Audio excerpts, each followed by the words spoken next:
That war. एक ही मार्ग है दुनिया में, सिर्फ एक ही मार्ग है, युद्ध से బుద్ధత్వ के तरफ जाना।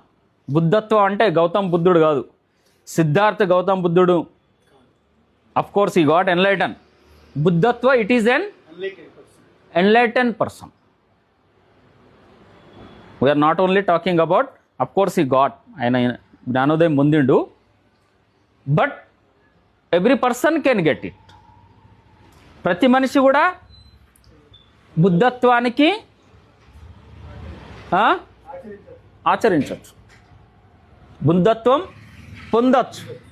అదొకటే మార్గం బయటపడాలంటే యుద్ధం నుండి. బుద్ధత్వం పొందడం కేవలం సిద్ధార్థ గౌతమ్ బుద్ధుందే కాదు, every person, every human being, ఈ may any caste, any religion, any reason. అర్థమైందా?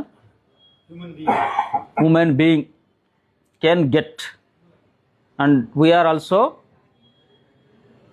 can also get, we are also walk on that path.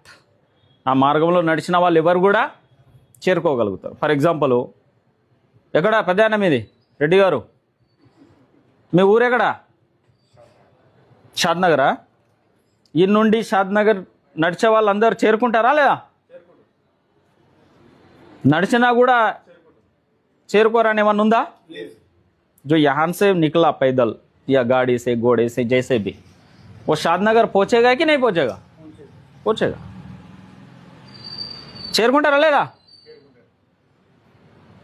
ఎవరన్నా చేరుకుంటారు. సో ఈ మార్గంలో మనం నడవగలిగితే ఎవరైనా జ్ఞానోదయం పొందగలుగుతారు. ఎవరైనా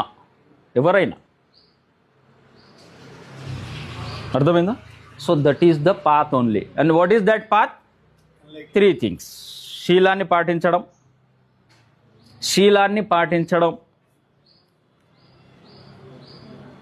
శీలం అంటే మారల్ డిసిప్లిన్, నైతిక ఆచరణ.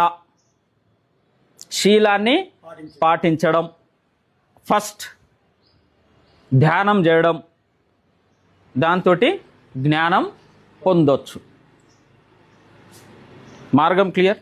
అది బుద్ధునికి కానీ ఎవరికైనా అదే మార్గం. డబ్బులు ఉన్నాయా లేవా, తెల్లవాడా నల్లవాడా, అమెరికనా ఇండియనా ఇటాలియనా సంబంధం లేదు. వయసు పెద్దగా ఉన్నదా